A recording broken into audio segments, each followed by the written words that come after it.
which has drifted so far from any ideals we might hope that it might represent.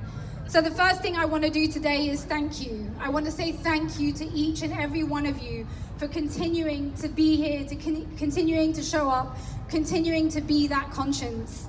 Like many of you, I never imagined that we could see such gross and blatant violations of international law without any real repercussions. I never imagined that we could see children daily blown to pieces or shot by snipers, and that some of our compatriots would continue to try and defend these horrors. I never imagined that I would see journalists and health workers killed in record numbers and with such impunity and with such silence from our colleagues. Where are our colleagues? I never thought that I would see a prosecutor for the ICC publicly denounce death threats made against him, which seemingly impede him from issuing warrants for the arrest of the war criminals Netanyahu and Gallant. And I definitely never imagined that those conscientious objectors speaking out about these atrocities would be harassed and arrested under terrorism laws here in this country. I never imagined 11 months ago that the latest ethnic cleansing of Gaza would be the precursor to the clear attempt today to annex the West Bank. The ethnic cleansing of Palestine, ongoing since 1948, has never been clearer.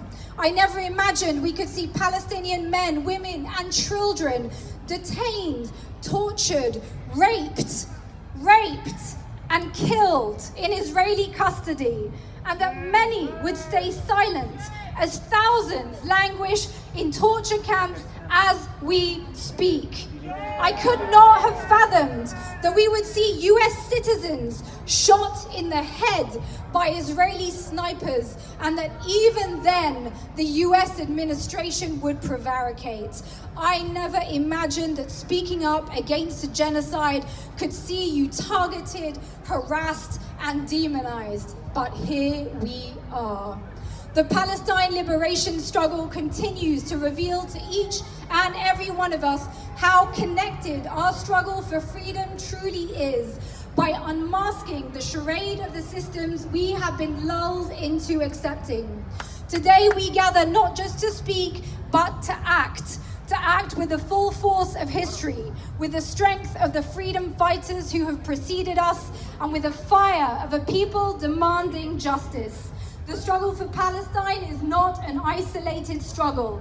It is the struggle of every oppressed people throughout time, from the Congo to the Caribbean, from Jamaica to Jerusalem. Aimé Césaire taught us that colonization dehumanizes both the colonizer and the colonized. Palestine today is a living testament to that truth. The colonizer clings to power, justifying violence and land theft, while the colonized are dispossessed, their very existence seen as inconvenience. But Césaire also reminded us that resistance is the answer. Say it with me. Resistance is the answer. That the thing to be done is to set man free. We take solace from the words of the late great Toni Morrison, who said, "The function of freedom is to free someone else." You stand here today as free as it gets. This is as free as it gets, people. We have our own struggles, but make no mistake, the freedom that we have here is not the freedom to consume. It is not the freedom to be complacent. It is the freedom to liberate. Do not squander it. So today we stand united and we say to Palestine, freedom is coming. Say it with me. Freedom is coming. It's coming through boycotts. It's coming through divestment. And it's coming through sanctions. Say it with me. Boycott, divest, sanctions. But this fight goes beyond the borders of Palestine, and never forget that. Marcus Garvey told us to never wait for others to give us our freedom.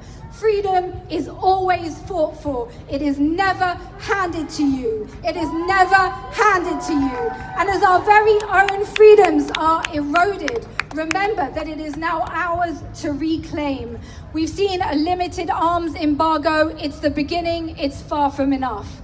Just as Patrice Lumumba declared that Africa will write its own history, Palestine will write its own history, free from occupation, free from apartheid, and free from surveillance. From Ferguson to Gaza, from the streets of London to the refugee camps in the West Bank, we are all connected by one struggle. It's time to consolidate the ranks, people. I'm being tapped out, but Lumumba, Césaire, Garvey, they knew that no change comes without courage. I call on you today to find your courage. Dig deep. Say it with me. No justice. No peace. No justice. No peace. No justice. No peace. Power to the people. Free Palestine. Thank you.